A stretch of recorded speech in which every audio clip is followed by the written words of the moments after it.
तक़ुल्लाह हक़्क़ तुक़ातिही वला तमूतुन्ना इल्ला व अंतुम मुस्लिमून। या अय्युहन्नासु तक़ू रब्बकुमुल्लज़ी ख़लक़कुम मिन नफ़्सिन वाहिदा व ख़लक़ मिनहा ज़ौजहा बस्स मिनहुमा रिजालन कसीरन व निसाअ वत्तक़ुल्लाह अल्लज़ी तसाअलून बिही वल अरहाम इन्नल्लाह काना अलैकुम रक़ीबा। या अय्युहल्लज़ीना आमनू तक़ुल्लाह व क़ूलू क़ौलन सदीदा युस्लिह लकुम अअमालकुम व यग़फ़िर लकुम ज़ुनूबकुम वमन युतिअल्लाह व रसूलहु फ़क़द फ़ाज़ फ़ौज़न अज़ीमा। अम्मा बअद फ़इन्न खैरल हदीस किताबुल्लाह व खैरल हदी हदी मुहम्मदिन सल्लल्लाहु अलैहि वसल्लम व शर्रिल उमूरि मुहदसातुहा व कुल्लु मुहदसतिन बिदअह व कुल्लु बिदअतिन ज़लालह व कुल्लु ज़लालतिन फ़िन्नार। फ़अऊज़ु बिल्लाहि समीइल अलीम मिनश शैतानिर रजीम। बिस्मिल्लाहिर रहमानिर रहीम। वमा आताकुमुर रसूलु फ़ख़ुज़ूहु वमा नहाकुम अन्हु फ़न्तहू।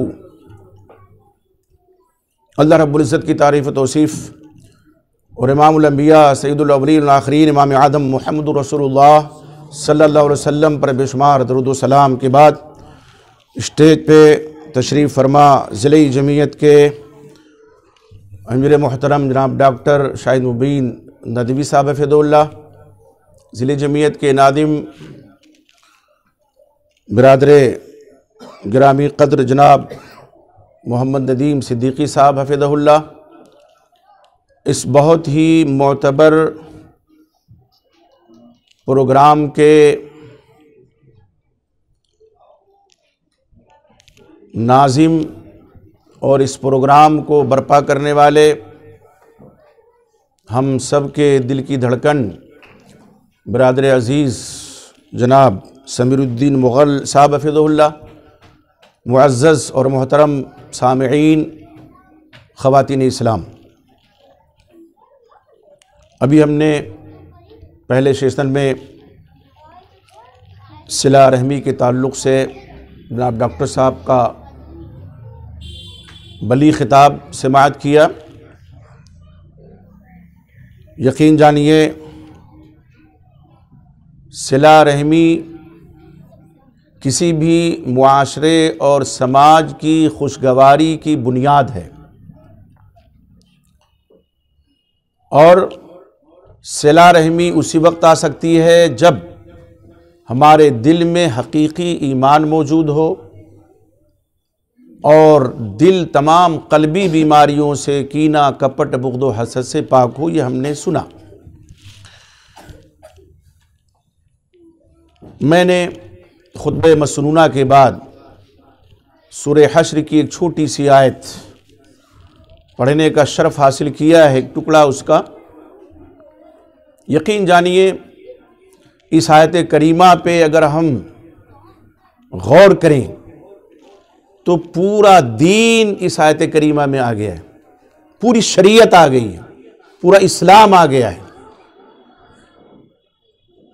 इसलिए कि अल्लाह के नबी मुहम्मदुर रसूलुल्लाह सल्लल्लाहु अलैहि वसल्लम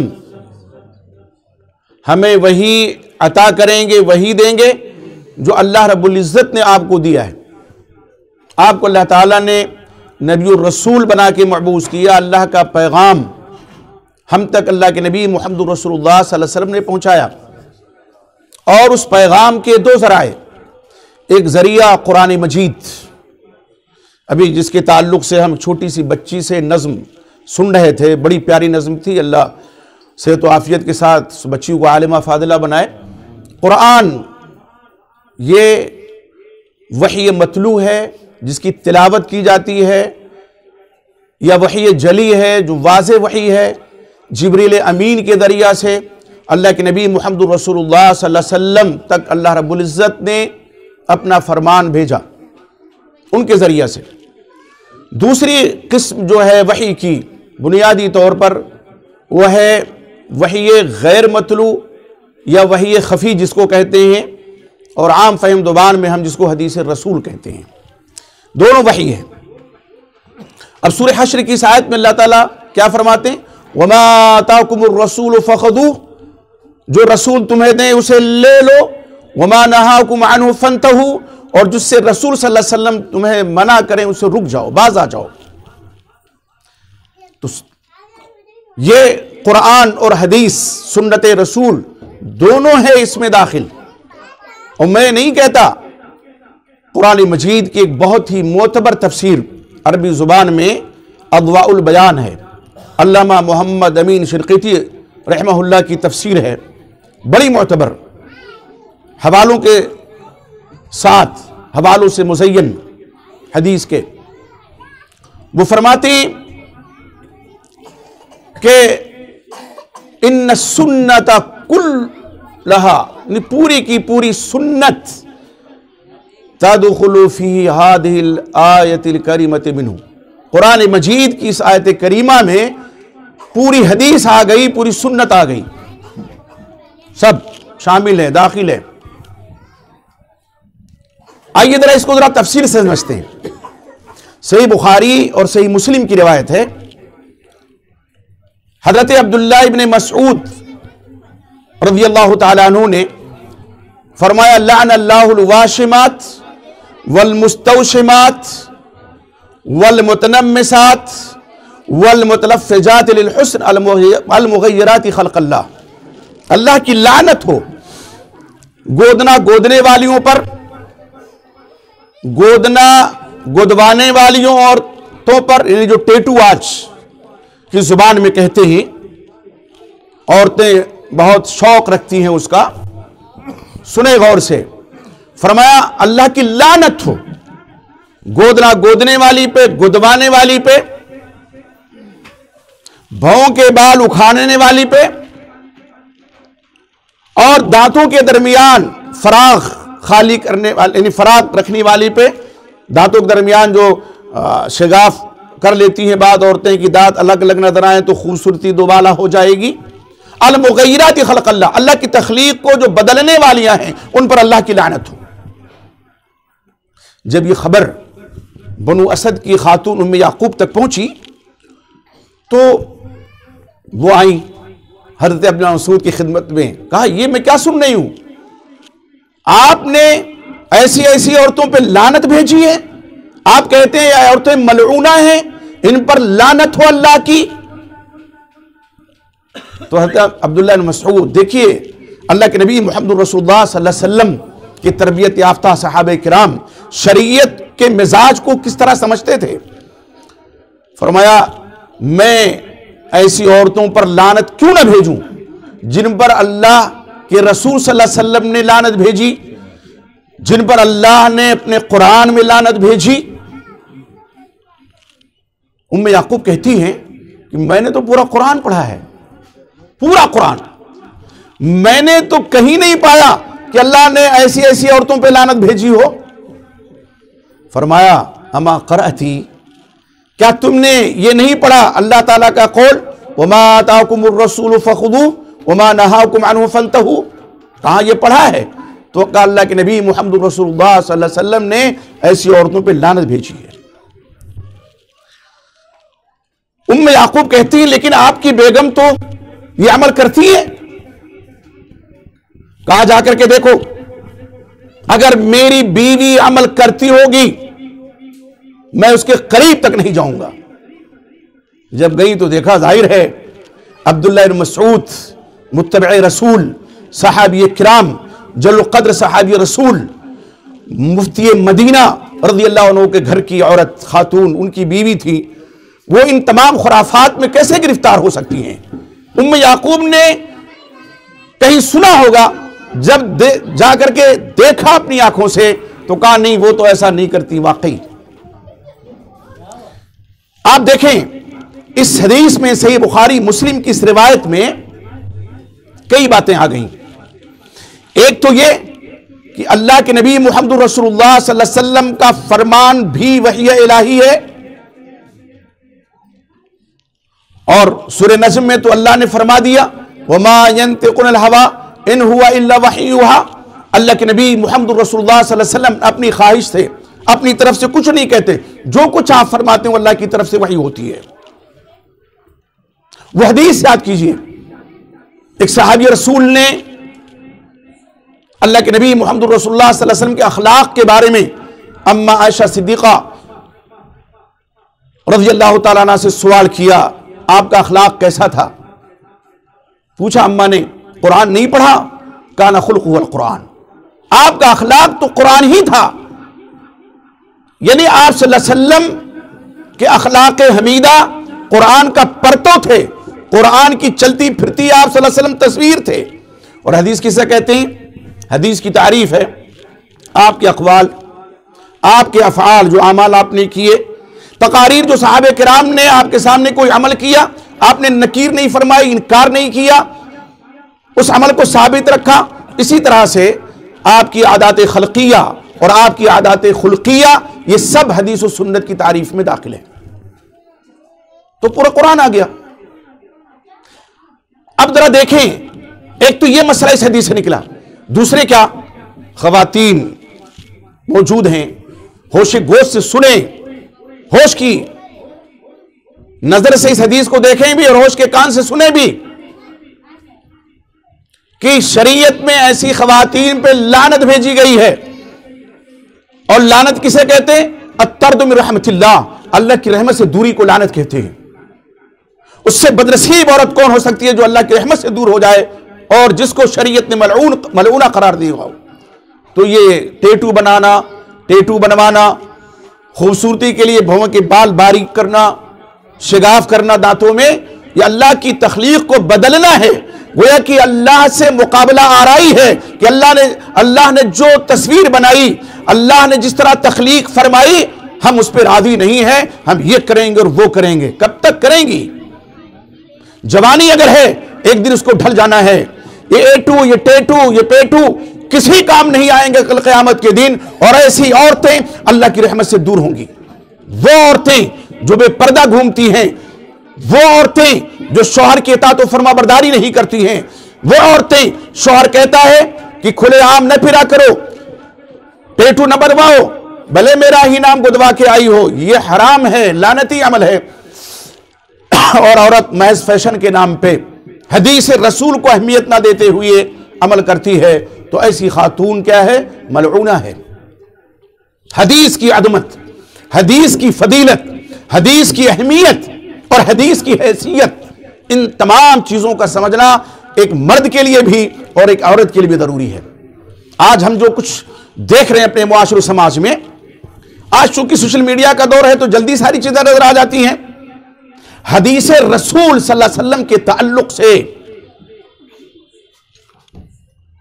दोहरा बर्ताव, सौतेलापन एक जमाने से होता चला आ रहा है। अल किफाया में अय्यूब इब्न तमीमा सख्तियानी रहमतुल्लाह अलैह सन 134 हिजरी में इनकी वफात हुई। दूसरी सदी हिजरी के जय्यद मुहद्दिस और आलिम और फकीह थे। वो फरमाते हैं, इदा हद्दस्त रजुल बिस्सुन्ना, अगर तुम किसी आदमी से सुन्नत बयान करो, फयक़ूल, तो वो कहे, दअना मिन हादा, छोड़ो इसे, हद्दिसना बिल कुरान, हमसे सिर्फ कुरान बयान करो, फ़अलम अन्नहु दाल्लुन मुदिल्लुन, तो जान रखो कि वो गुमराह है और गुमराह करने वाला है दूसरों को। खुद गुमराह है, गुमराहगर है, वो दूसरों को गुमराह बनाने वाला है वो शख्स है। ये उनके अल्फाज हैं। अल किफाया में देखिए जाकर के, जो कद ताबई हैं, 134 हिजरी में उनकी वफात होती है। बहुत से सहाबे किराम का दीदार किया उन्होंने, मुलाकातें उन्होंने की। वो फरमाते हैं कि अगर कोई ये कहता है कि हमें सिर्फ कुरान काफी है, तो जान लो गुमराह है, गुमराहगर है। और ऐसे नहीं कहा उन्होंने, ऐसे नहीं फरमाया। अल्लाह के नबी मुहम्मद रसूलुल्लाह सल्लल्लाहु अलैहि वसल्लम का फरमान है, सुनन माजा में, सुनन अबी दाऊद में और मुस्नद इमाम अहमद हंबल में, और कंजुल उम्माल जो मुस्नद अहमद हंबल के साथ हाशिया है उसका, तो मुस्तकिल किताब है, उसमें मुख्तलिफ अल्फाज के साथ ये हदीस मौजूद है। हज़रत मिक़दाम रज़ी अल्लाह तआला अन्हु से, मिक़दाम मादी करीब रज़ी अल्लाह तआला अन्हु, वो कहते हैं अल्लाह के नबी मुहम्मद रसूलुल्लाह सल्लल्लाहु अलैहि वसल्लम ने फरमाया कि यूशकु रजुलुन यनसनी शबआन अला रिकतिही, करीब है कि एक आदमी अपने तख्त पर, अपने छपरकट पे आसूदा हाल होकर के बैठा हुआ होगा। याती है हदीसु मिन हदीसी मिन अहादीसी, मेरी अहादीस में से कोई हदीस उसके पास आएगी। फयक़ूल, तो वो क्या कहेगा कि छोड़ो इसे, हदीसना बिल कुरान, हमसे कुरान बयान करो। या कहेगा अलैकुम बिल कुरान, सिर्फ कुरान को लाजिम पकड़ो। फमा वजदतु फीहि मिन हलालिन फअहिल्लुहु वमा वजदतु फीहि मिन हरामिन फहर्रिमुहु। कुरान में जिसको तुमने हलाल पाया उसको हलाल जानो, जिसको हराम पाया तुमने उसको हराम समझो। आप सल्लल्लाहु अलैहि वसल्लम फरमाते हैं सुन लो, खबरदार रहो। अला हर्फ तंबीह है, उलमा से पूछिए, खबरदार रहो, सुन लो। रसूल ने जो चीज हराम की है वो ऐसे ही है जिस तरह अल्लाह रब्बुल इज्जत ने हराम किया है। इन्नमा हर्रम रसूल सल्लल्लाहु अलैहि वसल्लम हर्रम अल्लाह। एक हदीस में आप फरमाते हैं ऊतीतुल कुरान व मिस लहू माहू, मैं कुरान दिया गया उसके मिसल दूसरी चीज दिया गया मुझे नहीं, हदीस दी गई, सुन्नत दी गई। उसके बाद भी ये अल्फाज हैं तकरीबन।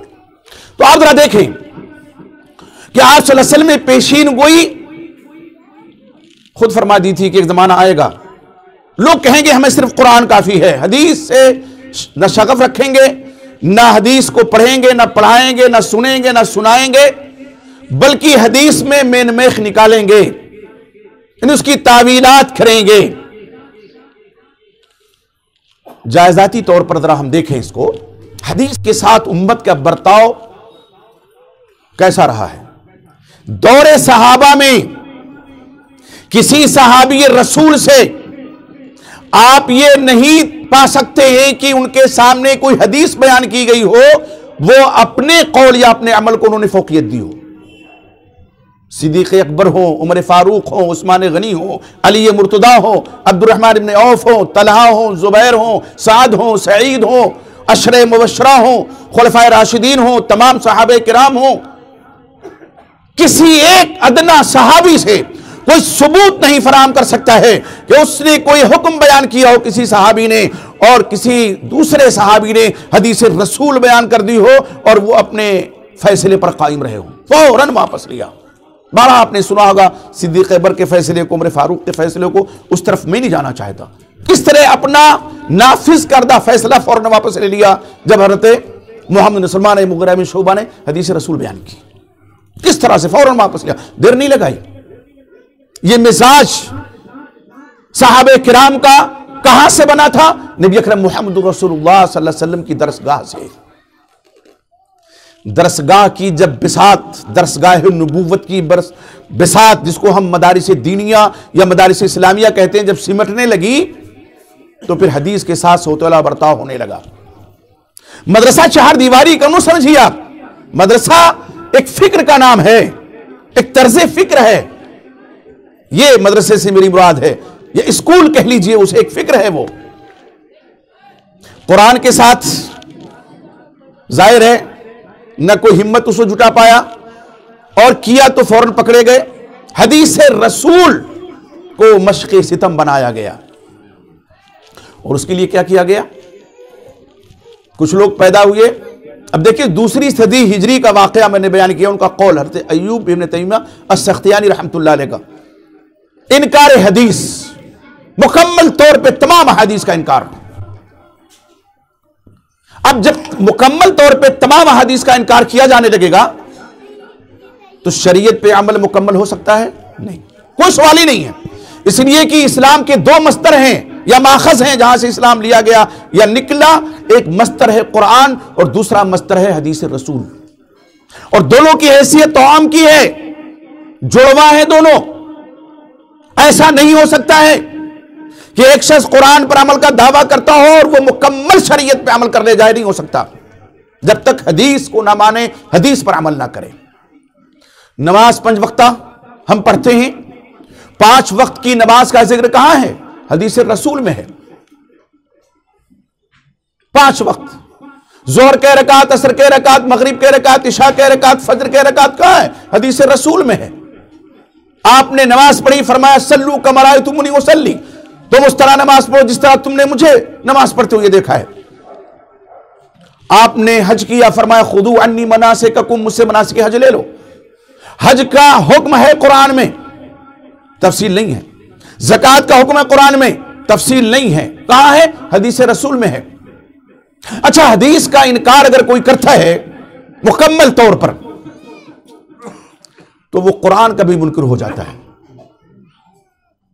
गौर कीजिए जरा, बड़ी सलाहियतें लोग सर्फ करते हैं, अक्ल की पख लगा करके हदीस का इनकार कर देते हैं कि उनके भेजे में हदीस नहीं समा रही है, इसलिए इस हदीस को किनारे पे रख दो, साइड में कर दो। आऊंगा मैं भी उसी पर इंशाअल्लाह, जिस तरह बर्ताव आज हो रहा है हदीस रसूल के साथ। आप देखें कि हदीस को अगर हम हाशिए पे रख दें और उस पर ना अमल करें ना माने उसको, कुरान को मानने वाले कैसे होंगे? कुरान ये अल्लाह का कलाम है, कहां से मालूम हुआ? सवाल कीजिए। जो अपने आप को बजामे खिश अहले कुरान कहते हैं, जबकि अहले कुरान है नहीं, वो मुनकिरीन हदीस हैं, वो उनसे सवाल कीजिए, कुरान अल्लाह का कलाम है, तुम्हें कहां से मालूम हुआ? वो नाक रगड़ के कहना पड़ेगा उनको कि अल्लाह के रसूल सल्लल्लाहु अलैहि वसल्लम ने फरमाया कि अल्लाह का कलाम है, मेरे ऊपर जिब्रील आए वही लेकर के, मैं गारे हिरा में था। हदीस सही बुखारी की देखिए, बाबू बदली वही किताब, लंबी हदीस है। तो ये क्या है? हदीस ही तो है। कुरान तक पहुंचने के लिए भी हदीस की जरूरत है, उसकी अहमियत है। और आप कह देते हैं मुंह उठा करके कि भी हदीस की कोई जरूरत नहीं है। तो ये जो एक रवैया है, एक जो वतीरा है लोगों का, मैं नहीं समझता कि ऐसे लोगों का इस्लाम से कोई ताल्लुक है या कुरान से कोई ताल्लुक है। बाद लोग कह देते हैं कि बड़ा इख्तलाफ है हदीस को मानने में। मेरे भाई, सही हदीस को मानने में कोई इख्तलाफ नहीं है। आपके यहां इख्तलाफ है। अब्दुल्ला चकरालवी गुजरे, रमजान गुजरे, परवेज गुजरे, पता नहीं कितने कितने मुनकरे हदीस गुजरे। किसी ने कहा 2 वक्त की नमाज, किसी ने कहा 3 वक्त की नमाज, किसी ने कहा 2 रकात नमाज। ये कहां से लिया? कुरान की बात आयत से ले लिया। इख्तिलाफ तो तुम्हारे यहां शदीद है, हमारे यहां अरकान इस्लाम में तो कोई इख्तिलाफ नहीं है। वो किसी भी फिरके का मानने वालों, हनफी हो, शाफी हो, मालिकी हो, हम्बली हो, अहलुल हदीस हो, कोई भी हो, 5 वक्त की नमाज की फर्दियत के सभी कायल हैं। कोई इख्तिलाफ है? बुनियाद में कोई इख्तिलाफ नहीं है, फरू में इख्तिलाफ है, बुनियाद में कोई इख्तिलाफ नहीं है। सभी कहते हैं इस्लाम के 5 अरकान हैं और सभी कहते हैं ईमान के 6 अरकान हैं। हदीस रसूल मानने वाले सब इसके कायल, कोई इख्तिलाफ नहीं है। तो इख्तिलाफ हदीस को ना मानने में है। तो एक तो ये तबका है। दूसरा तबका जिसने हदीस को मशक़े सितम बनाया, वो किनका है? उन लोगों का है, हाशा कल्ला अइम्मे अरबा रहमहुल्लाह अजमईन, इससे बरी उज़्ज़म्मा है। वो तो खुद फरमा गए, हदीस रसूल आ जाए फौरन अमल करो, मेरी बात को दीवार पे मार दो। इमाम रहमतुल्लाह ने फरमाया, इमाम शाफई ने फरमाया, इमाम मालिक ने कहा कि अल्लाह का फरमान आ जाए, मेरी बात को छोड़ दो। इमाम रहमतुल्लाह ने तो बाकायदा तौर पर फरमाया, ला तुक़ल्लिदूनी, न मेरी तकलीद करो, न मालिक की, न शाफई की, न उदाई की, न फलां की, न फलां की। आके वहां से लो जहां से इन लोगों ने लिए हैं, वो बड़ी ज़िम्मा है, लेकिन उनके मानने वालों की कोई गारंटी नहीं दी जा सकती। एक साहब ने उसूल करखी में उनकी किताब है, लिखा कि हर आयत और हर हदीस, यहां हदीस ही नहीं, आयत को मशक़े सितम बनाया गया, उसे भी हर आयत और हर हदीस जो हमारे असहाब के अक़वाल के खिलाफ है, या तो हम उसकी तावील कर लेंगे आयत और हदीस की, या उसको मनसूख कह देंगे, या तरजीह दे देंगे अपने कौले असहाब को, उसको नहीं छोड़ेंगे। ये बर्ताव होता रहा है और आज तक हो रहा है। कुछ मुतजद्दिदीन आए, स्कूल और कॉलेज के पढ़ने वाले, जिन्होंने कुरान को सिर्फ समझा लोगों की लिखी हुई तफसीर से, अरबी नहीं आती उनको, हदीस रसूल भी बहुत सी ऐसी हदीसें उनके मिजाज के खिलाफ हुई, तो जो मिजाज के खिलाफ हो गई उसका इनकार कर दिया। मैं चूंकि नाम लेने का कायल नहीं हूं, अक्सर बहुत जरूरत होती है तो मैं नाम लेता हूं। एक साहब उठे, उनकी तर्ज फिक्र पे बाकायदा एक तहरीक आज चल रही है, सही बुखारी की सही तरीन रिवायत का इनकार कर दिया, चूंकि यहां वो हदीस नहीं समा रही है। जबकि सैयदना अली रज़ी अल्लाह ने क्या फरमाया कि लौ कान दीन बिर्राय, अगर दीन की बुनियाद अक्ल और क़ियास पर होती तो मोजे के निचले हिस्से पर मसा करना बनिस्बत ऊपर के दादा औला बेहतर होता। हम मोजा पहन के चलते हैं, गंदगी लगने के एहतमाल नीचे न कि ऊपर, लेकिन हुक्म क्या है? ऊपर मसा करेंगे। क्या कह दिया? हजरत सुलेमान अलैहिस्सलाम आप सल्लल्लाहु अलैहि वसल्लम फरमाते हैं कि इंशाअल्लाह की फजीलत में, और इमाम नबवी ने सही मुस्लिम में बात आता है, इमाम बुखारी ने इस हदीस को जिक्र किया। हजरत सुलेमान अलैहिस्सलाम के पास बेख्तिलाफ रवायत 60, 70 या 100 बीवियां थी। यानी मुख्तलिफ औकात मुख्तलिफ तादुद रिवाज एक ज़माने से है। हमारे यहाँ 4 की पाबंदी, उससे ज़्यादा नहीं रख सकते। उम्मत मुहम्मदिया पर पाबंदी है 4 से ज़्यादा नहीं। अभी तो 2 कोई कर ले तो पहली बीवी जीना दूभर कर देगी। अक्सर सवाल करते हैं दूसरी शादी करनी है तो पहली बीवी से पूछें कि ना पूछें। पता नहीं क्यों सवाल करते हैं लोग। कहाँ है लिखा हुआ कि आप पूछेंगे तब शादी कर सकते हैं? हाँ, उसको तैयार कीजिए, ज़हनी तौर पर तैयार कीजिए उसे कि मैं दूसरी शादी करना चाहता हूं। हज़रत मुग़ीरा बिन शुअबा रज़ियल्लाहु अन्हु का कौल याद दिलाइए। वो कहते थे कि एक बीवी वाला जो होता है ना, वो क्या है? मरीज है। बीवी मरीजा हुई, वो भी मरीज हो गया। बीवी को अगर हैज आया तो उसे भी आ गया। यानी वो ये कहना चाहते हैं कि एक पर आदमी अगर इन्हिसार करेगा तो हो सकता है कि चोर दरवाजा वो खोल ले। नहीं होना चाहिए तादुद इज़्दिवाज, लेकिन अदल शर्त है, इंसाफ शर्त है। तो मैं अर्ज ये कर रहा था कि इनकार कर दिया, यहां नहीं आ रही ये बात समझ में, हदीस रसूल समझ में नहीं आ रही है। तफसीर लिखी, उस तफसीर में से हदीस का इनकार किया। कहा यह मुमकिन ही नहीं है किसी इंसान से। अब नबी और रसूल को अपने पर क़ियास करोगे तो इनकार तो करना ही है। क्या अंबिया को वही ताकत और कुव्वत हासिल होती है जो हम नातवानों को है? नहीं, हमसे कहीं ज्यादा कुव्वत और तवानाई अल्लाह उनको अता करते हैं। आप सल्लल्लाहु अलैहि वसल्लम विसाल फरमाते थे, मिसाल मतलब पै दर पै रोजा रखते थे। सहाबे किराम ने देखा रोजा रखते हुए कि आप रोजा तोड़ते ही नहीं, रख रहे हैं तो रखते जा रहे हैं, वो भी विसाल करने लगे। आपने मना किया और बड़ी सख्ती से मना फरमाया। सहाबा ने अर्ज किया अल्लाह के रसूल ने कहा तो वासिल या रसूल अल्लाह, अल्लाह के रसूल आप तो विसाल करते हैं, आप तो पै दर पै रोजा रखते हैं। आपने फरमाया वल्लाही इन्नी अख्शाकुम लिल्लाहि व अत्काकुम, मैं अल्लाह से तुम्हें सर्वदा डरने वाला, सर्वदा खशियत रखने वाला हूं। और आपने फरमाया कि मेरा रब मुझे खिलाता है पिलाता है, युतइमुनी रब्बी व यस्कीन, मुझे खिलाता और पिलाता है। मतलब क्या? एक इसका मफहूम है अल्लाह तवानाई मुझे देता है, ताकत मुझे देता है कि मैं रोजे पे रोजा रखूं। तुम्हारे अंदर वो ताकत नहीं है तो क़ियास करेंगे तो इनकार करना पड़ेगा। सलासा कज़बात वाली जो हदीस है, सैयदना इब्राहिम अलैहिस्सलाम ने 3 मौके पे तारीख से काम लिया था, तफसील का मौका नहीं है, उसका इनकार कर दिया। सही तरीन रिवायत का कह दिया, रावियों को झूठा कह देना बेहतर है बनिस्बत इसके किसी नबी और रसूल की जानिब झूठ की निस्बत करें। अब अपना झूठ समझोगे तो वहां तक अक्ल जाएगी। यहां तारीज किया था सैयदना इब्राहिम अलैहिस्सलाम ने कौम जारी मेले में, कहा इन्नी सकीम, तो कुरान ने कहा ना कि मैं बीमार हूं। कौम ने समझा कोई जिस्मानी बीमारी है। कुरना कौम की हालत जार पे, बाप आजर काफिर है, बुतगर है, बुत परस्त है, पूरी कौम बुतगरी और बुत परस्ती में लथपथ है, तो नबी को परेशानी नहीं होगी, नबी को टेंशन नहीं होगी तो किसे? हरते सारा फिरौन मिस्र ने जब उनको अपने हरम में डालना चाहा, उसका वो था कि अगर बहन है साथ में किसी मुसाफिर के तो छोड़ देता था, बीवी है तो जबरदस्ती रख लेता था। हरते सारा से आप कह करके गए कि मैं बहन कहूंगा इसलिए कि चचाजाद बहन थी पहले शादी से पहले, फिर इस्लामी उखुवत भी, उनके अलावा कोई मोमिन और मुसलमान नहीं था। तारीख से काम लिया था उन्होंने, लेकिन फिर भी वो बात हुई और अल्लाह ने उसको सजा दी, करीब नहीं जा सका उनके।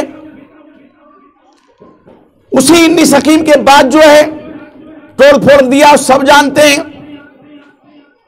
हदीसी में है, सही बुखारी में, कुल्हाड़ा रख दिया बड़े बुत पे, आया का मन फाला हादा बिआलिहति राय। कुरान कहता है ये हमारे माबूदों के साथ किसने किया, किसकी ये हरकत है? तो लोगों ने कहा एक नौजवान है जिसको इब्राहिम कहा जाता है, उसी की हरकत हो सकती है, वो बुरा भला कहता है। आए पूछगछ होने लगी, कहा बल फ़अलहु कबीरुहुम, ये तो कुरान कहता है। तो हदीस का आप कह रहे हैं झूठे रावी हैं, कुरान को कैसे कह सकते हैं? कुरान की आयत झूठी है। हर क्या वो बुत तोड़ सकता है जो बड़ा बुत जिसके कंधे पे सैयदना इब्राहिम अलैहिस्सलाम ने कुल्हाड़ी रख दी थी? फिर अक्ल कहां चली जाती है? और ये इसी को दलील बनाया उन्होंने। आजिज आकर कहा ये तो चल फिर नहीं सकते, ये कैसे तोड़ेगा? तो कहा तुफिन, तुफ है तुम्हारे ऊपर, अफसोस है तुम्हारे ऊपर। इनको पूछते हो तुम जो हिलडुल नहीं सकते, कुछ नहीं कर सकते, ये अपने को नहीं बचा सकते, ये तुम्हारे मुहाफिज कैसे बन सकते हैं? दलील दी ना। तो कुरान और हदीस दोनों एक साथ है कि नहीं है?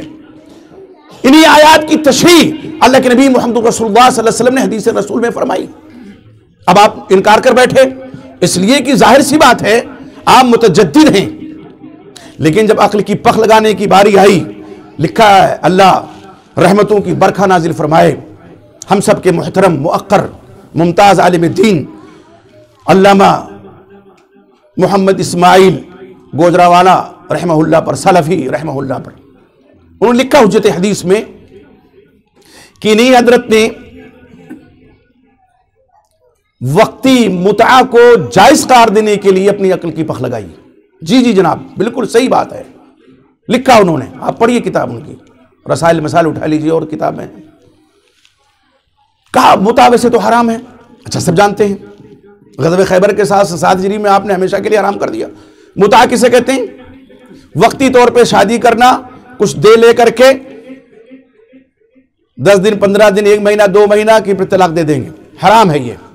हाँ किसी के यहां हो तो हो, मैं उधर नहीं जाना चाहता, इस्लाम में हराम है, बस इतना समझ लीजिए। अब हजरत ने क्या फरमाया? कहा कि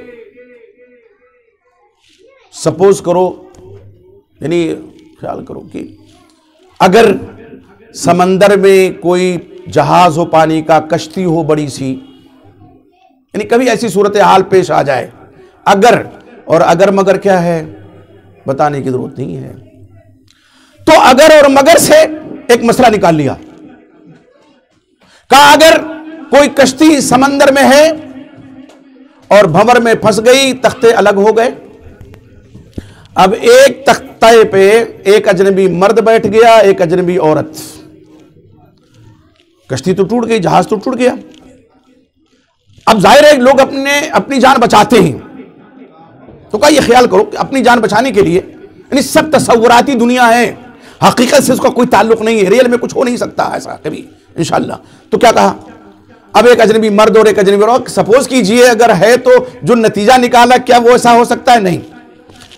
बैठ गए। अब वो थपेड़े समंदर के वो बातें बातें बहुत दूर तक ले गए। समंदर की तारीकी है, थपेड़ों तो थपेड़े बर्दाश्त कर रहे हैं, कभी डूब रहे हैं कभी उभर रहे हैं, दोनों तख्ता पकड़े हुए हैं, अजनबी मर्द अजनबी खातून। का बहुत दूर ले जाकर के साहिल समंदर पे रुके वो। अब इस मौके पे कोई नहीं है, न कोई काजी है न कोई गवाह है, वो किसी और की बीवी हो सकती है, तो वक्ती तौर पर मुतआ कर सकते हैं, जिसको लोग निकाह का नाम दे देते, निकाह मुतआ कर सकते हैं। हमारे मौलाना सलफी रहमतुल्लाह ने लिखा कि मौलाना की अक्ल भी देखिए, हालांकि मौलाना तो नहीं थे लेकिन कहते थे, एक तरफ हदीस रसूल सही हदीस हैं, अक्ल में नहीं वो हदीसें समाई, इनकार कर दिया, और दूसरी तरफ मौलाना की अक्ल ने क्या रचा? एक कश्ती तैयार की, फिर उस कश्ती को समंदर में उतार दिया उनकी अक्ल ने, फिर बीच समंदर में उनकी अक्ल कश्ती को ले गई, और फिर उनकी अक्ल ने क्या किया? समंदर में उथल पथल मचा दी और कश्ती को तोड़ दिया मौलाना की अक्ल ने। उसके बाद क्या हुआ? बाद लोग असल में यही जुबान समझते हैं, आप क्या कीजिएगा, खुद अल्लाह के नबी मोहम्मद रसूलुल्लाह सल्लल्लाहु अलैहि वसल्लम ने ये उसलूब अपनाया है समझाने का। तोड़ दिया। अब एक तख्ते पे हजरत की अक्ल ने एक अजनबी मर्द को सवार किया, अजनबी औरत को, बहुत दूर तक इनकी अक्ल ले गई, साहिल पे जाकर के रोका दोनों को, तख्ते को। फिर हजरत की अक्ल ने दोनों को शहवत का इंजेक्शन लगा दिया। बताइए, समंदर की तारीकी थपेड़ों पे थपेड़े खा रहे हैं, भूख और प्यास, समंदर का खारी पानी पी नहीं सकते हैं जी, और खाना तो कहीं दूर दूर तक उसका नामो निशान नहीं है। तो यही सोचेगा कि मियां बीवी बन जाए वक्ती तौर पर। पहले वो तलाश करेंगे भी कुछ पेट में उतरे, पानी उतरे, दाना उतरे। आप वो हदीस याद कीजिए, अल्लाह के नबी मोहम्मद रसूलुल्लाह सल्लल्लाहु अलैहि वसल्लम क्या फरमाया, मुत्तफक अलैह रिवायत है, या माशर शबाब मन इस्तताअन कुबाता फलतज़व्वज, ए जवानों की जमात जो तुम में शादी की ताकत रखे वो कर ले। शादी नान नफका की तो ताकत रखता है, उमन लम यस्तती, और जो ताकत नहीं रखता है फअलैहि बिस्सौम, तो वो रोजा रखे। क्यों क्यों रोजा रखने का आपने हुक्म दिया? लिअन्नहु वेजाउन, इसलिए कि रोजा उसकी शहवत को तोड़ने वाला है, तोड़ देगा उसकी शहवत को। रोजा मतलब दिन में भूखे हैं, रात में फिर भी खा लेते हैं, और यहां तो कई दिन के भूखे और प्यासे हैं, यही सोचेगा। तो आप देखिए हदीस के साथ किस तरह से बर्ताव हो रहा है। हदीस रसूल है और उस किताब की हदीस है जिसके बारे में जुबान ज़ब्त खास आम ये मशहूर मकूला है, तलक्की बिल कबूल जिसे हासिल है, अस्सहुल कुतुब बाद किताबिल्लाहि अल बुखारी। इस रूए जमीन पर, इस कायनात में कुरान मजीद के बाद सबसे ज्यादा सही किताब कौन है? सही बुखारी है। तलक्की बिल कबूल, हाथों हाथ उम्मत ने उसे लिया है। अभी कोई मसला आ जाए, एक आम आदमी कहेगा अगर सही बुखारी से आप दिखा देंगे तो हम मान लेंगे, सही मुस्लिम से दिखा देंगे तो मान लेंगे। अल्लाह ने वो कबूलियत बख्शी है। आप जरा गौर तो कीजिए। अब इस हदीस को, इस किताब की सही तरीन हदीस को, मुस्नद रिवायत को, हाँ जो मुअल्लक़ हैं मैं नहीं कहता, लेकिन जो मुस्नद रिवायत हैं दरअसल वही सही बुखारी का हिस्सा है। तो मुस्नद रिवायत को, सही तरीन रिवायत को आप नहीं मान रहे और अपनी अक्ल की पख लगा रहे हैं एक ऐसे मसले को जिसका सिर्फ आपने तसव्वुर किया है, रियल में है नहीं, वो ना हो सकता है। कभी ऐसा हो जाएगा तो यही नहीं सूझेगा, वो बाहर निकलेंगे तो कहीं पानी तलाश करेंगे, कहीं खाना तलाश करेंगे, यहां तक कि भूख मिटाने के लिए घास भी खा सकते हैं। जी जी, और इसकी भी दलील है कि नहीं है। शेब अबी तालिब में 3 साल तक महसूर कर दिया गया था आप सल्लल्लाहु अलैहि वसल्लम को, आपके पूरे खानदान को। आपके चचा अबू तालिब भी थे, पत्ते छिपाते थे, पत्ते। हदीस आपने 12 सुनी होगी। मेगिनियों की तरह से लेटिंग करते थे पत्ती की वजह से। तो भूख तो मिटानी है इंसान को ना। तो समंदर के किनारे कुछ तो पौधे होंगे खुदरो, कुछ तो, लेकिन वो सब कुछ नहीं, फौरन मुता करो। तो ये है दूसरा बर्ताव जो लोग करते हैं कि हदीस समझ में नहीं आई, इनकार कर दो। आ चूंकि सोशल मीडिया का दौर है तो यहां भी वही हाल है। अरे भाई हदीस हदीस कह रहे हैं, हदीस हदीस कह रहे हैं। जब ये दौर नहीं था तब का वाकया मैं बयान करूं। सदरौना एक गांव है, सच्चा वाकया, कामिल वगैरह हैं, पूछ लीजिएगा उनसे, शबाब हैं अल्हम्दुलिल्लाह। बहुत अर्सा पहले की बात है, शुरुआती दौर की। जब नए लोग होते हैं, सहीहुल अकीदा या किताब सुन्नत से जुड़ते हैं तो जज्बाती थोड़ा होते हैं। तो एक नौजवान इमाम जो मस्जिद के थे उनके पास क्या है, कभी सही बुखारी लेके जा रहा है, कभी सही मुस्लिम लेके जा रहा है कि इमाम साहब देखिए इसमें आमीन मिल जा रहा है, इसमें रफ़ी दैन है, इसमें यह है, इसमें सूरह फातिहा है। एक दिन ले गया, इमाम साहब ने क्या कहा जानते हैं? और उसको है, उसको जब देखो हदीस लेके चले और जब देखो तब हदीस, जब देखो तब हदीस, जब देखो तब हदीस। बुजुर्गान दिन कुछ नहीं है। यकीन जानिए उस नौजवान ने जो मुझसे वाक़या बयान किया, हमने कहा बात बात पे लोग कह देते हैं निकाह टूट गया। तो निकाह तो नहीं टूटा है, लेकिन तजदीद ईमान ऐसे इमाम के लिए जरूरी है। ईमान की तजदीद करेगा वो। हदीस रसूल की इहानत करना रसूल की इहानत है, और रसूल की इहानत करना कुफ्र है, काफिर हो जाता है आदमी। लेकिन साहब इमाम हैं तो कुछ भी कह सकते हैं। यह मिजाज, और अब चूंकि दौर ऐसा आ गया है मैं ये बयान कर रहा हूं, मेरे ख्याल से 15-16 साल पहले की बात है, जब ये मोबाइल ऐसे नहीं थे, तब की बात है। तो अब वो चीज जो कभी बंद कमरे में होती थी, एक मस्जिद तक महदूद थी, अब आ गई इस दुनिया में, मिनटों और सेकंडों में पहुंच जाती है। इसलिए इस खतरे को समझने की जरूरत है। अगर हदीस रसूल के साथ कोई भी ये सलूक करे कि भाई ये तो हदीस है, आप कहां हैं, कुरान को देखिए, कुरान को देखिए, कुरान को देखिए, या कहें भाई ये तो हदीस है, इसको हमारे इमाम साहब ने ज्यादा समझा होगा, हम कहां समझ पाएंगे। कुरान को भी कह देते हैं कि कुरान को पढ़ना पढ़ाना, उसका तर्जुमा। एक साहब ने, मौलवी यूट्यूब पे तकरीर उनकी मौजूद है, किसी ने सवाल किया तो कहा कुरान के तर्जमे को, कुरान के, हम तो कहते हैं मानी का तर्जमा, तो कुरान ये क्या गुमराही है। अच्छा, हमें अरबी नहीं आती है तो उसके मानी का तर्जमा अगर हमारे मोतबर आलिम ने किया है तो हम गुमराह हो रहे हैं, तो कुरान समझेंगे कैसे। अल्लाह तो कुरान में फरमा रहा है कि हमने इसको आसान बनाया है, इन्ना नहनु नज़्ज़लना, कुरान में अल्लाह ने फरमाया कि हमने कुरान को आसान बनाया, वलक़द यस्सरना कुरान लिज़िक्र फ़हल मिन मुद्दकिर, ये आयत है। कुरान को नसीहत के, कोई है नसीहत पकड़ने वाला, कैसे नसीहत पकड़ेंगे जो समझेंगे नहीं। हाँ, उलमा की जरूरत है, उलमा के पास आप जाएं, उलमा की सोबत में आप बैठें और उनसे आप समझें। अगर कोई बात समझ में नहीं आ रही, अपनी तरफ से कोई बात ना कहें, यह जिम्मेदारी है किसी भी शख्स की, किसी भी शख्स की जिम्मेदारी है। मैं आपको बताऊं, ये जो लोग हैं हदीस के, वो चाहे गामदी फिक्र हो, मिर्जाई फिक्र हो, कोई भी फिक्र हो, हदीस के साथ जो बर्ताव हो रहा है उसकी वजह यह है कि इन्होंने कॉलेजों में पढ़ाई की, यूनिवर्सिटियों में पढ़ाई की है। काश की मदरसों में जाते, तब हदीस की अहमियत को समझ पाते, तब अपनी अक्ल पर यह हदीस को ले रहे हैं। बहुत पहले का एक वाकया, टाइम्स अखबार में खबर छपी है, सन 1990 के अखबार की बात है, सन 1990 में, कि कुछ लोगों को यह फिक्र हुई, सर जोड़ के बैठे इंग्लैंड वगैरह के लोग, फिर जो मुसलमानों की हालत उस वक्त देखी, कहा कि अगर यह हाल रहेगा तो 20 साल या 50 साल के बाद पूरी दुनिया पे मुसलमानों की हुकूमत होगी, इस्लाम का गलबा होगा, इस्लाम की हुकूमत होगी।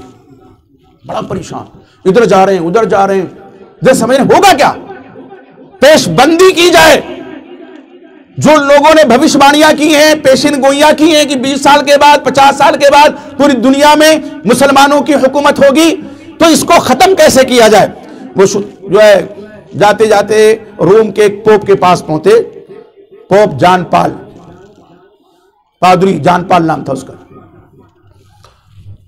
उससे भी अपना मसला रखा लोगों ने, जो सरकर्दा लोग थे, सर जोड़ के बैठे थे, जो कि ऐसी ऐसी बात है, क्या किया जाए, आखिर आप कोई सुझाव दीजिए, इस्लाम की नश्र व इशाअत को किस तरह रोका जाए। तो उसने कहा, ये बताओ मुसलमानों के बच्चे ज्यादातर क्या करते हैं, कहां पढ़ते हैं, मदरसों में कि कॉलेजों में। मैं कॉलेजों की बुराई नहीं कर रहा, मैं यूनिवर्सिटी का मुनकिर नहीं, आप डॉक्टर बनिए, इंजीनियर बनिए, फलसफी बनिए, इस्लाम तो कहता है ना। तो क्या कहा गया, 80% से ज्यादा बच्चे मुसलमानों के कॉलेज में पढ़ते हैं। कहा जाकर के चादर तान के सो जाओ, ये कौम तुम पर कभी गलबा नहीं पा सकती, ये हमारे बच्चे हैं। उसके अल्फाज क्या है उस पादरी के, ये हमारे बच्चे हैं जो कॉलेजों में, यूनिवर्सिटियों में, स्कूल में पढ़ रहे हैं, ये हमारे बच्चे हैं। अल्लाह अकबर। आप जरा देखिए, कॉलेजों में पढ़ेंगे, स्कूलों में पढ़ेंगे, हदीस की अहमियत को समझेंगे, हदीस की अजमत को समझेंगे, शरीयत के मिजाज को समझेंगे, कुरान के मिजाज को समझेंगे, नहीं तो दो इंतहाओं पे लोग बटे हुए हैं। आपका जो मैदान है रिसर्च का, आप जाइए ना, आप हदीस को मशक़ सितम क्यों बना रहे हैं। तो इनकार कर दिया मेराज का, किसी ने कह दिया मेराज तो बस एक क्या है, इसको टाइम टेबल है, निज़ामुल औक़ात है बस। आप किसी ने जन्नत का जहन्नम का इनकार कर दिया, कहा ये सब जो सदाएं मिल रही यही जन्नत और जहन्नम है। किसी ने याजूज माजूज का इनकार कर दिया जिसकी पेशन गोई है। किसी ने किसी और चीज का इनकार कर दिया, कहा दज्जाल ही नहीं आएगा। अच्छा, इन हजरत ने भी देखिए, दज्जाल 30 अहादीस हैं दज्जाल के ताल्लुक से। अपनी किताब में लिखा कि ये काने दज्जाल वगैरह की जो बातें हैं ये सब अफसाने हैं, नऊज़ बिल्लाह। अफसाना किसे कहते हैं मालूम है? अफसाना कहते हैं झूठ के पुलिंदा को। हजरत क्या लिख रहे हैं, हजरत क्या फरमा रहे हैं? हो सकता है अल्लाह ने तौबा की तौफीक दी हो। मेरी ये दुआ है अल्लाह उनके साथ अच्छा मुआमला फरमाए। मैं दुआ देता हूं, आप भी दुआ दीजिए। हो सकता है उसने खात्मा हुआ हो, लेकिन जो कुछ लिख गए हैं उसको अगर हम बयान नहीं करेंगे तो लोग संभलेंगे कैसे? वो तो बस जाल में आ जाएंगे। बड़ी खुशनुमा इबारत है, बहुत हसीन गेटअप है, अच्छी किताब है, फलां की लिखी हुई है, उर्दू के दरोबस्त बहुत अच्छे हैं और इतने बड़े मुफस्सिर गुजरे हैं उर्दू के, तो ये बात सही होगी। नहीं साहब, इसीलिए जरूरत है कि हम जैसे जो लोग हैं वो आगाह करें, जो हदीस की अहमियत को समझने वाले हैं। तो उन्होंने क्या किया, कह दिया काने दज्जाल वगैरह ये सब अफसाने हैं, नऊजुबिल्लाह, ये सब क्या है? अफसाना है। मैं इसलिए यहां भी अक्ल की पख लगाई। देखिए अल्लाह के नबी वसल्लम ने क्या फरमाया काने दज्जाल के बारे में? आपने फरमाया मा मिन नबीइन इल्ला अंज़रा कौमहु मिनल मसीह दज्जाल। सही बुखारी में भी, सही दीगर कुतुब हदीस में, कोई नबी नहीं गुजरे मगर तमाम अंबिया ने अपनी कौम को मसीह दज्जाल से डराया। फ़अना उन्ज़िरकुमुहु, मैं भी तुम्हें उससे डरा रहा हूं। वो आवर होगा, एक आंख की रोशनी खत्म होगी, अंगूर की तरह उसकी आंख उभरी हुई, उसकी पेशानी पे काफिर लिखा होगा काफरा। आपको हज़रत इमदारी का वाकया है बताया करके उन्होंने जब इस्लाम लाया कि मैंने देखा है कुछ जकड़ा हुआ जंजीरों में और उसे ये कहा वो कहा, और जब आपके बारे में बताया कि नबी मबूस हो गए तो उसने कहा कि इत्तिबा करो उनके, ओ मैं दज्जाल हूं। आपने फरमाया वो दज्जाल है। साफ एक आदमी था, नाम था उसका, मदीने का बाशिंदा था। वो भी बाद लोग होते हैं ना कि कुछ ना कुछ कहते रहते, दुरुस्त ये बहुत पहुंचा हुआ है, ये अल्लाह वाला है, या पहुंचा हुआ, इसको कुछ इल्म हासिल है। उसके बारे में इत्तिला मेरी बाग में था, चादर ताने हुए था। आप सल्लल्लाहु अलैहि वसल्लम पहुंचे, फरमाया मुट्ठी ऐसे बंद की आपने, कहा इस मुट्ठी मेरे क्या है? सूरह दुखान की नियत की थी आपने तो नहीं आगे बढ़ सका। कहा दुखान नहीं कर सका। कहा रुसवा अल्लाह के दुश्मन, इससे आगे तो नहीं बढ़ सकता। उसके बारे में आपने फरमाया लाल्लु हुवा दज्जाल, हो सकता है ये दज्जाल हो। तो अब ये जो रिवायात में इख्तिलाफ, इसको बुनियाद बना करके हजरत ने क्या कह दिया, आपको भी दज्जाल के बारे में शक था। दज्जाल के वजूद में शक था?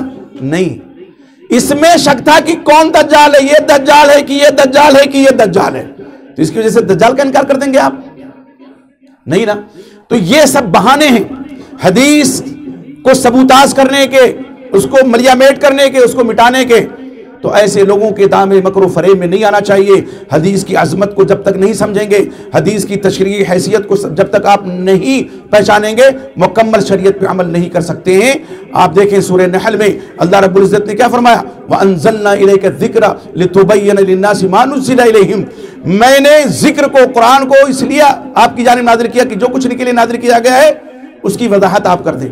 तो कुरान की वजाहत की जिम्मेदारी अल्लाह ने अल्लाह के रसूल को दी है, और हम जो कुछ कहेंगे वो अल्लाह के नबी मुहम्मद रसूलुल्लाह सल्लल्लाहु अलैहि वसल्लम के फरमान की रोशनी में कहेंगे, दलील के साथ बात करेंगे। बिला दलील कोई बात नहीं होगी, और न होनी चाहिए कि बिला दलील कह दें। तो दलील कुरान और हदीस है, मनहज सहाबा का होना चाहिए, फिक्र सहाबा की होनी चाहिए। सहाबा ने तो कभी हदीस रसूल में मेन मेख नहीं निकाला। हाँ, बाद के अदवार में जब ज़ईफ रावी आए, कज़्ज़ाब रावी आए, छानबीन हुई उसकी। अल्लाह ने ऐसे जहाबज़े रोजगार उलमा पैदा किए जिन्होंने सही को सही और गलत को गलत किया कहा। तो जो सही हदीस का ज़ख़ीरा है, आज हमारे सामने एक बटन दबाइए, सारी हदीसें यहाँ आ जाएंगी। धीरे धीरे ऐसे करते जाइए, सारी हदीसें आ जाएंगी। अब तो एकदम सही हदीसें हमारे पास, ज़ईफ़ हदीसों का ज़ख़ीरा अलग है, मौदू रिवायतों का ज़ख़ीरा अलग है। अब तो कोई परेशानी नहीं हो सकती है। फिर भी लोग हदीस का इनकार करते हैं, फिर भी हदीस में लोग मेर मेख निकालते हैं, फिर भी अक्ल की पख लगाते हैं। मैंने ये किताब लिखी थी सन 2005 में, तब मुझे एहसास नहीं था कि आज के बारे में कि ऐसे लोग आएंगे मीडिया पे जो हदीस में रैब तशकीक इस तरह पैदा करेंगे कि हदीस का इनकार नहीं करेंगे, लेकिन उनके हाव भाव से लगेगा ये हदीस नहीं, ये तो समझता नहीं है, ये मुनकर हदीस है, या तो ये समझता नहीं है या मुनकर हदीस है। अब ज़रूरत है, अल्लाह से दुआ कीजिए। मैं चाहता हूँ कि आज के दौर के हिसाब से मैं इसको इंशाअल्लाह मुरत्तब करूँगा, इसमें कुछ ज़ाती करूँगा, कुछ इजाफे करूँगा इंशाअल्लाह। 2005 में तो सोच भी ऐसी नहीं थी। वो जो मुनकरीन हदीस थे, उनके लिए हमने ये बात लिखी थी। और एक ने तौबा भी अल्लाह के फजल से की, कानपुर के थे, उनकी बेटियां हमारे यहाँ से बुखारी मुस्लिम हमसे पढ़ के गई। अल्लाह उनको तौफीक बख्शी, बर अल्लाह सबको तौफीक बख्शे कि हदीस रसूल की अदमत को पहचानें, उसकी हैसियत को समझें, उसकी तशरीई हैसियत को समझें।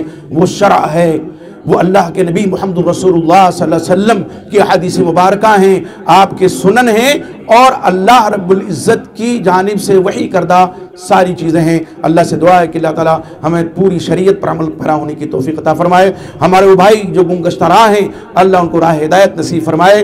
हदीस की अहमियत को समझें, हदीस की इफादियत को समझें, और जब इसको समझेंगे तो यकीन जानिए आज जो ये बेहयाई, बेशर्मी या इर्तिदाद का जो तूफान बलाखेज है, ये इर्तिदाद जो है ना, बच्चियां मुर्तद हो रही हैं। कौन सी? मदरसे की पढ़ी बच्चियां, कॉलेज की पढ़ी बच्चियां, दोस्ती की, और फिर दोस्ती के भाव में इज्जत भी गंवा दी। इर्तिदाद का फितना जो है एकदम मुंह फैलाए हुए है, और कितनों को निगल गया ये फितना। इस फितने से भी हमारी माएँ, बहनें, बेटियां उसी वक्त बच सकती हैं जब कुरान और हदीस को समझें, उसको पढ़ें, उलमा के खिताब को सुने जो मोतबर उलमा हैं, अरे गैरे नहीं, जो मोतबर उलमा हैं उनकी बातें सुने, और उनकी बातें जो कुरान को समझाने की कोशिश करें, हदीस रसूल को समझाने की कोशिश करें। हदीस में बेन मेख न निकालें कि हदीस जो है वो इसको समझने के लिए बहुत दूर जाना पड़ेगा, इमाम साहब को, फला इमाम को, फला आलिम को देखना पड़ेगा, और आज के उलमा तो कुछ समझते नहीं हैं। अल्लाह रब्बुल इज़्ज़त हमें नेक समझ अता फरमाए। इर्तिदाद के फितने बलाखेज से भी हमारी बच्चियों को अल्लाह ताला मामून महफूज रखे। आमीन। अस्सलामु अलैकुम व रहमतुल्लाहि व बरकातुहू।